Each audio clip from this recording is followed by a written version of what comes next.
Welcome to the part 3 of this series of 4 videos that we have been hosting. This on forecasting the capacity and predicting patient load for designated COVID hospitals in districts, a service being provided by DH India Association to certain designated district COVID hospitals in underserved areas. Here's my background and qualifications again for those who are probably seeing the series of videos for the first time. Today, I am presenting about part 3, which is one of those parts which is really among my favorite parts. It is an example of how modeling help predict and the importance of these predictions for a remote rural COVID designated hospital in Jharkhand. And here we have the proof of concept that digital health and the digital health systems is not only for urban and for well-connected areas. It can also have a reach and provide a support system and facilitate healthcare even in remote and rural and remote areas. And without much ado, let me go straight into it. So the hospital that we'll be talking about and the district where we have provided this forecasting service this time is a hospital called Shanti Bhavan Hospital, which is situated in Simdega district in Jharkhand. Simdega district is about 120 kilometers southwest of Ranchi and rather remote and rural, and it takes about probably 3 to 4 hours to get there from Ranchi. Population is around 7 lakhs and it is mostly a tribal population. It is estimated that the population below poverty line is over 60%. And in fact, here's the reference from where I've got that data. It is therefore a remote tribal and fairly poor sort of a district. The designated district COVID hospital happens to be Shanti Bhavan Hospital, which is a mission hospital based in Beru, near Beru, in the district. And they were first told that they had to have 20 beds ready for COVID designated beds. But later, about a week later, they were told by the state government that they had to increase that to 32. That is rather challenging for this hospital, which I'm explaining in another slide. So out of the 32 beds, the non-ICU beds were 22 and they had oxygen supply. All these 22 had oxygen supply. They have another 10 beds, which were ICU beds. And among those 10 beds, 4 were with ventilators. Now, these are the challenges that I think are typical of any rural or remote sort of a hospital which is trying to gear up to face the pandemic, ongoing pandemic. Firstly, this hospital has only 4 doctors, including the director.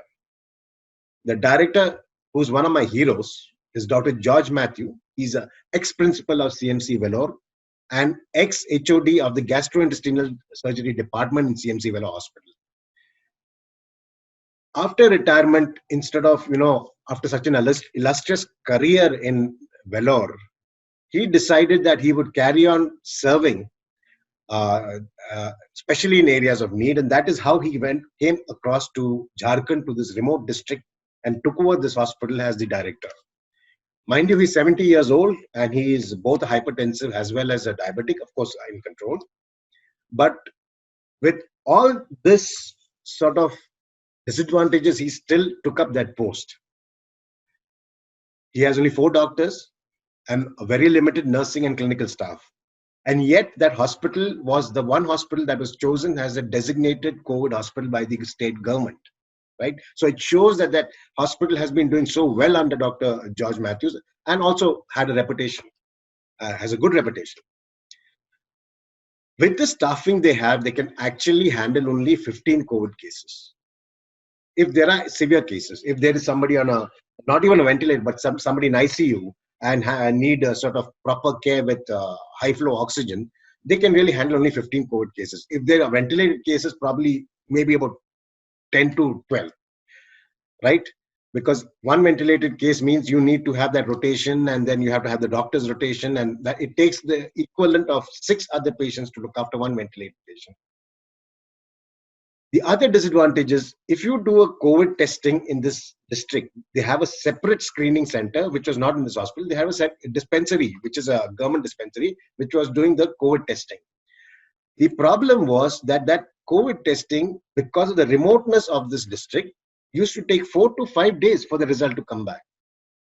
Okay, so what did that mean? That meant that if there was a suspected COVID patient, and remember, this is the time and this is the area, a lot of migrants from Jharkhand who had gone to the big cities and had come back of recent times, right? Around actually end of May, they had started coming back.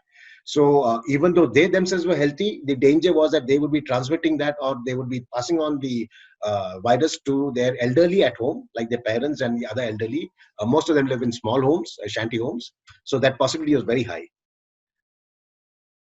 So one is the fact that the COVID results itself take 4 to 5 days. Therefore, anybody who that suspected COVID positive patient came in contact with, for example, their parents, also had to be housed in the hospital under observation.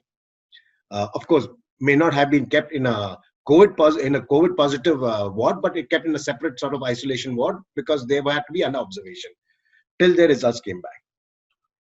The second problem is their oxygen supply, and also therefore their medication supply and all, but the oxygen supply. It takes them 2 days to load up their empty oxygen cylinders into a vehicle, the hospital vehicle, which then has to go with those oxygen cylinders across the next state in Orissa to the Rourkela industrial estate in Orissa, spend the night there, have the oxygen tanks filled up, and next day come back with those filled up oxygen tanks. So what did this mean? This meant that they had to be very careful and very alert as to the oxygen supply need that would come about, because they had to therefore anticipate in time. It takes 2 days. It is not like as just going, like for example in Jalna, the last part I did Jalna, they have an industrial estate just in Jalna, so they could fill up the oxygen tanks within 3-4 hours, right? But here it is 2 days. With all these challenges, right? And the other thing was, they were told that the designated protocol at admission, being the designated hospital, was that they had to admit every COVID positive patient. Mind you, they had only 32 beds. Okay, so they had all these challenges, and so with all these challenges, we had offered from DH India Association our services for helping them in predicting and also doing our forecasting through the modeling, and they jumped on board. And I think we really wanted to showcase that even in a remote rural hospital, this service could be of great help and facilitate in their handling the COVID pandemic, that wave that they were facing. Now I'm showing you some of the ways of how we got the data from there on a regular basis. If you remember from the last part, I explained how that you need to get certain amount of data on a regular basis from the hospital. Besides the WhatsApp coming in from the hospital and from Dr. George Matthew and his team, we also had a GIS system which we have been using, and we found that that GIS system, which is called Arcus GIS, is fairly accurate, at least in Simdega, in this particular district. And therefore, we, after doing an initial bit of comparison, we could depend on the GIS data fairly accurately, at least till some certain point, right? So that's how we kept a track of what was going on in that district. And as you can see, in May 18th, they hardly had one patient. And that was how it went on till about end of May. From the end of May, if you remember, May 23rd onwards, there were the migrants returning. And that is when we knew that there will be a possibility of the pandemic really coming into this area.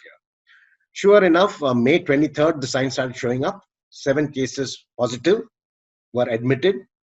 And they had a couple of discharges in the meantime. Of course, these were some of these old cases. Like in May 18, they had one of those cases.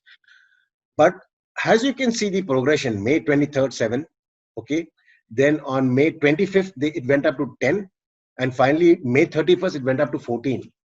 Right? So steadily the wave was increasing. Now remember that these are migrants returning, and they were in certain. It was not like they were put in isolation camps when they returned. It's mainly that they somehow it was not very organized, but they did manage to test some of them as they were returning. Through their way when they came back by trains or whatever, and that is how they had these positives suddenly increasing day by day. It's not like it is community spread. We can also verify that the JIS is fairly accurate by the fact that we were getting WhatsApp messages. For example, 23rd night, this was supposed to be the case with Simdega, and 24th, sure enough, they did confirm that. Similarly, May 31st, they had 12 patients, and also from the Dr. George, the WhatsApp message says that they had 12, 13 maybe at that time. So it was fairly accurate, and that's how we were keeping a track, and therefore knowing when it is that we had to do the run. This is how we did the run, just to show you. Regional population was put in, and all these, it's 100% market share because they are the only designated hospital there. And this is how we do the run, and this is how it looks. Now I'm getting into the details of it in the next slide. And so this was what happened in the first modeling run, first forecasting run that we did for Simdega, which we did on June 1st. Remember, the capacity is 32, out of which 10 are ICU beds. Now, what we are trying to do with these modeling runs is see when they will run out of that capacity of 32 beds. When is it that they'll hit 33 and beyond, so that they can be given a heads up and some sort of alternative arrangement or change in protocol can be carried out. Now, what we do when we do this run is that we first match, because remember, the model gives us future 30 days, but also gives us the past 2 weeks. So from the past 2 weeks, we were able to match the actual data from the hospital on May 22nd, on May 29th, which was 8. Yeah, you say, here's a WhatsApp message saying it was 8 around then. And of course, on May 31st, the model showed 10, but actually they were 12. So it's fairly decent enough to say that, yes, it matches. On June 1st, it was 13, right? And that's how we put in the 13 into the parameter saying present admitted patients are 13. And that is what, here's the proof of the WhatsApp. So this first projection predicted that the capacity of 32 beds would be crossed on June 6th, where it predicted you'd hit 33. You'd have 33 COVID positive patients, and therefore you would run out of your beds of 32. As there were no ICU admissions till this date, we could not do any projection for any ICU projections, because for ICU projections, you need some patients to be admitted in ICU. And then we keep a track of when the first patient and then how many patients are there now. And that's how the model kind of calculates the ICU requirements for up to 4 weeks in advance. Now, this prediction that we did on June 1st was absolutely accurate for the next 1 week, right? And we are saying 1 week because that is where we found it is within that 1 week. It said today is June 1st. By June 6th, you're going to run out of beds. Okay. And in fact, it was accurate both on June 4th, where this model run shows that there were 24 going to be 24 admissions, and sure enough, there were 24 admissions on June 4th when we arrived there. And on June 6th, it said 33. So in the next slide, I'm going to show you the actual details of this. So here we have the admitted patients, and here's the graph. You will see that, okay, 29th, there was, we can remember we did this on June 1st, this model run, and 29th, there's a match. Similarly, I've shown you the past dates as well matching. And then it again matches for 3rd June, where it said and predicted, or rather 4th June, where it predicted that there will be 8 patients, right? And sure enough, there are 8 patients that are there. This is, remember, I'm sent this data of saying 8 on late night June 3rd. Therefore, I carry it out on June 4th. And on June 4th, you find that this is accurate. Then it predicted that on June 6th, you will run out of capacity because you're going to need 33 beds, but you have only 32, right? So this is what that June 1st model run showed. And sure enough, I had sent it over to the hospital, given them a heads up and said, sir, Dr. George Matthew, this is going to be, you will be running out of beds very shortly. Please take alternative arrangements. And Then what we did is we did the second modeling run on June 4th, because as the data started coming, we wanted to see if there was an acceleration in the sort of numbers, and if there was going to be, in fact, they're running out of beds in a shorter period of time. Again, remember, capacity of 32 beds, and we did the second run on June 4th. Okay, the data match for these past data, which I'm showing out here. And on June 4th, there were 24 admissions, which was what was also put into the second modeling run.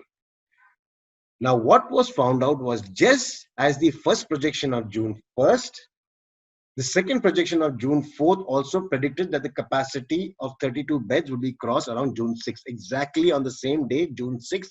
And here also it shows it was 33. So what was interesting is this exact match, that first run of June 1st, right? Which again said June 6th, and it said June 6th, 33 again. And here also June 4th, it is saying that. Therefore, when we did the second modeling run and sent it over to the hospital, Dr. George then took it over to the district civil surgeon as well as the district administration, and they took action, because they woke up to the fact that, yes, there is something probably accurate about these forecasts. So now showing you the actual run of June 4th. Again, we show you where it is that, there's matching the past data, right? Remember, we did this on June 4th. And then, yes, here you go. June 3rd, late night, we were so late positive. Therefore, we went June 4th when we did it.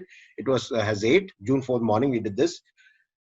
Again, it predicted June 6th would be where they would run out of beds, right? And action was taken on June 6th when it was expected that it would be running out. And I will explain to you what that action was in the next slide. And in fact, we'll show you with the proof of the WhatsApp messages. So here you go. Let me show you the WhatsApp messages that came between us, me and the hospital staff. So June 5th, they had 20 positive. June 6th, they had again a number of patients who were admitted. And sure enough, the prediction saying you will cross 30 by June 6th was actually accurate. This is on June 6th. Yes, Dr. George, who admits it. Yes, that was accurate. Okay. So what he did do then was, realizing this accuracy, he has started negotiating with the district administration to keep the mild and asymptomatic patients in a separate facility, so that their hospital could concentrate on the moderate and severe cases, which is why we do this modeling run, which is why we do this forecasting, to help them come to a judgment call on that, so that they can be prepared to handle cases who really need care, medical care, right? The moderate to severe cases who need oxygen or maybe even ventilation. So the district administration told them that he'd get back to them in a couple of days, and they did get back, and they did make alternative arrangements, which is what the next slide will show you. So here I had I'm in contact with one of Dr. George's junior staff, junior doctors, Dr. Ravi, and he said, he had mentioned that these were the patients. Now that, remember that now in total there are only 23 patients. Okay, they had 33 on June 6th, but now a few days later it had come down to 23. Why? Okay, so the reason was this, that the district staff, or rather district decision makers, took the call that they will change the protocol, and they will change the admission protocol. So what they said is, a separate 2 other alternatives for asymptomatic patients were arranged. I think they were one was a school and one was another primary health center. And what they did is, in those alternative sites is where they kept the asymptomatic and mildly symptomatic patients, so that the designated COVID hospital, Shanti Bhavan hospital beds, the 32 beds, were kept for moderate to severe patients. And as you can see, the admission by Dr. George in the previous slide, that our forecasting provided by DH India did play a role in convincing the district administration and making sure they took action in time. Since then, till now, and we are today on June 27th. Yeah, June 27th, and June 27th, they have always been able to keep their capacity within that 32. They've never run beyond 32, because they took this change in protocol, and because the forecasting helped them do that. Just like in Jalna, which I described part 2, where again this decision has made a situation more controllable, because the moderate and severe patients were within that capacity in Jalna too. It is now within capacity in Simdega district in Jharkhand. We feel very, very happy and very, very sort of satisfied, that this service has really even worked for a hospital like in Simdega Shanti Bhavan Hospital. This is a district that is rural, it is remote, it was all the things that we were looking for in the belt that we wanted to really help. And we were lucky that we were able to set up a good relationship with Dr. George and his team, and that they were a wonderful team. Dr. George did a brilliant job of teaching the staff all the needed to be done for handling COVID cases, moderate to severe, including ventilation and so on. And mind you, he was right in the center of it. And he, in spite of being 70 years old and with all the comorbidities, he still took this and did this and successfully carried it out. And my hats off to him. He's my hero, one of my heroes. And, such dedication and such call to the service. We should be actually telling more stories like this about people like him and people like his team. Okay, and we feel good that we were able to help them. Let me just say this, the team that has been working from DH India on this forecasting service feels really good that we could help in this situation in the state of, in Jharkhand, the Simdega district. Now, I'll move on to a couple of things, therefore, that came up from this whole thing. It looked like even in the Simdega, among this tribal population, there definitely was a level of immunity, because many of their patients, I think they've reached something like almost over 100 patients who have become positive there, more than 100, almost 150 patients. Yet, most of them, 90%, right? More than 90% are actually asymptomatic or mildly symptomatic. Now, initially, fine, there were the migrants who were positive, right? So we waited till some amount of community spread did start, which was inevitable. And what we did find is the older ones above 40, this is what Dr. George Matthew has observed, the older ones above 40, the oldest we have is 65, have also coped well, even if they had some comorbidities like hypertension and diabetes. Therefore, the theory we have, or the hypothesis that in India, there is this immunity that helps us. And especially in areas like tribal areas where probably their self-immunity is even better than a city-born folks. Because it's a more hardy life, does come into play and help in being able to fight this disease, or in being able to be not be affected by this disease as much. To which we have to thank count our blessings in India, because otherwise it could have been a very, very drastic and very, very it would have been a big crisis. Okay, with a lot of morbidity and a lot of mortality. But I think we are right in saying it's about 3% mortality, and probably only about 10% to 15% of morbidity. People get sick needing hospital care or even oxygen. So with that, I will now go on to the summary. So what we summarized, therefore, summary of what has spoken here. Firstly, I gave the background for the Simdega district and talked of the designated COVID hospital, which is Shanti Bhavan Hospital, right? Then I showed the actual GIS information and model, which forecasts and the model forecast graphs carried out in real time, and how it helped them in actually getting ready for when they were going to cross 32, which was the capacity. Thereby showed how the forecast and predictions helped the district authorities modify the admission and discharge policy to handle the patient load, whereby the asymptomatic and mild patients were now taken to another center, so that these beds, these precious 32 beds in this district, were kept for only moderate to severe patients. And like I said, we felt really, really happy that we were able to help them, and that they were able to give them a heads up. Now, next, I'm going to show a video in an interview with Dr. George.